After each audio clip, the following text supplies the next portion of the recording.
Night presses in here like humid silk. The trees are all shadow. The air tastes faintly of frangipani and something older, iron and salt. People in the Kampug say you can tell a Kuntilanak is near by the sound of a baby crying, a whistling through banana leaves, or that sudden bloom of white flowers, beautiful and wrong. Tonight, we pull out a wound of a legend, the Kuntilanak, the ghost of a woman who died pregnant or in childbirth, who returns with a hollowness that both mourns and rips. Lock your windows.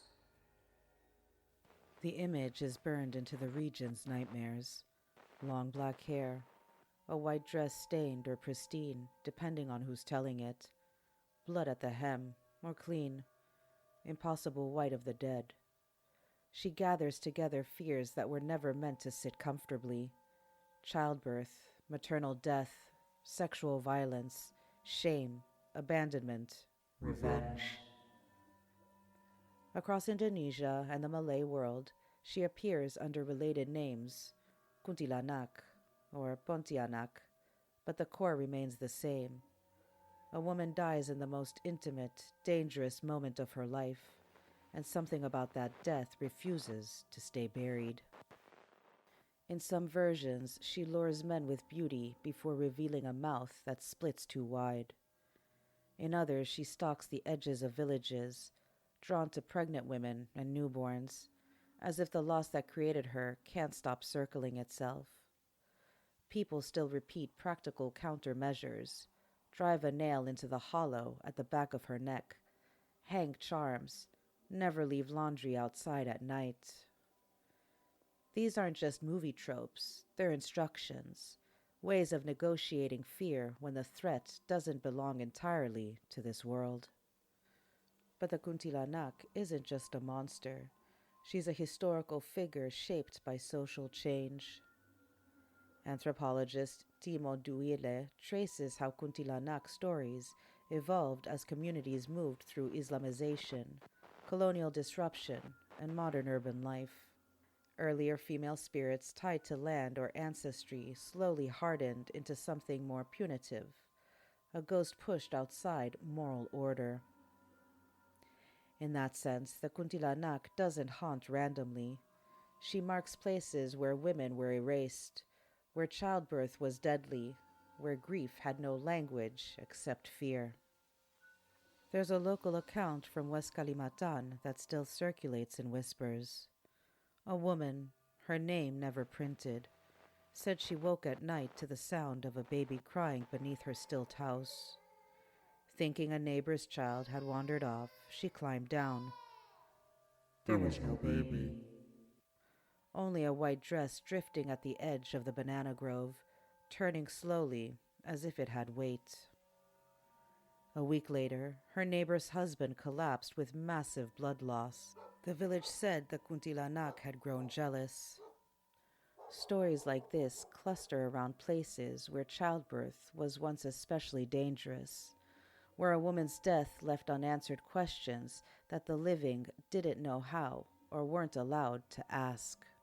And she hasn't faded with time. Film, social media, and urban sprawl have given the Kuntilanak new corridors to walk.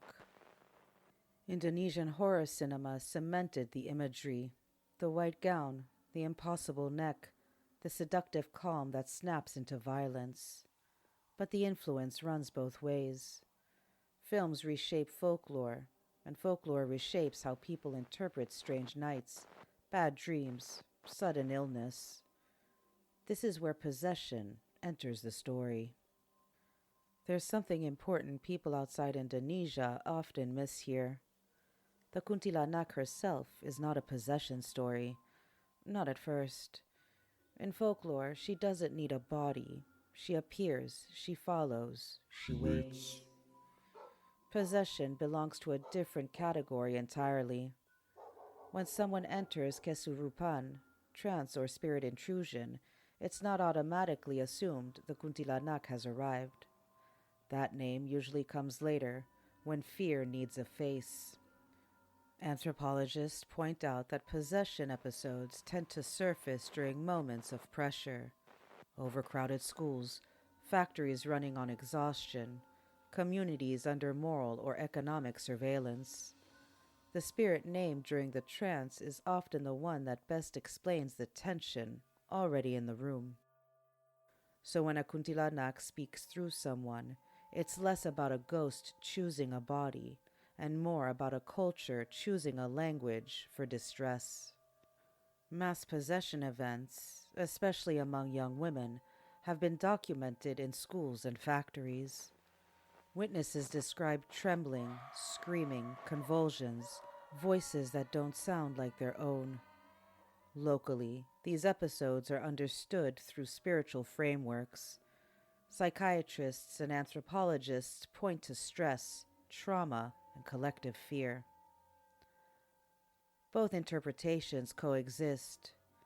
To the people inside the event, the experience is real and terrifying. A presence that smells of rot and flowers, that knows your name, that uses a woman's grief as its voice. Accounts circulate, oral, online, half-whispered, of waking with pressure on the chest, of hair spreading across the pillow, of scratches appearing without memory. Horror films sharpen these moments. Mirrors become doors. Lullabies become screams. These stories live in the same place as grief. Sometimes metaphor, sometimes memory, sometimes something people refuse to explain away. We need to say this clearly. The Kuntilanak legend is also about violence done to women, deaths in childbirth, sexual exploitation, pregnancies hidden out of fear. Horror gives those losses a body when society does not. And when possession happens, it often happens to people already expected to stay quiet: young women, workers, students. The Kuntilanak doesn't need to possess anyone to be powerful, but when she does, her voice tends to come through bodies already under control. So what do people do? Some seek religious leaders, some call shamans, some turn to doctors, therapists, police, especially when fear spills into injury or panic. In recent years, as Indonesia develops new cities across Kalimantan, anxieties around land, ritual, and spiritual imbalance have surged. Local reporting links those anxieties to real-world conflict: land disputes, factories, rapid displacement. The Kuntilanak moves through all of it, a ghost that never belonged only to the past. If you hear a baby crying under a mango tree at midnight, follow the old rules. Don't go alone. Leave a light on. Bring something edible.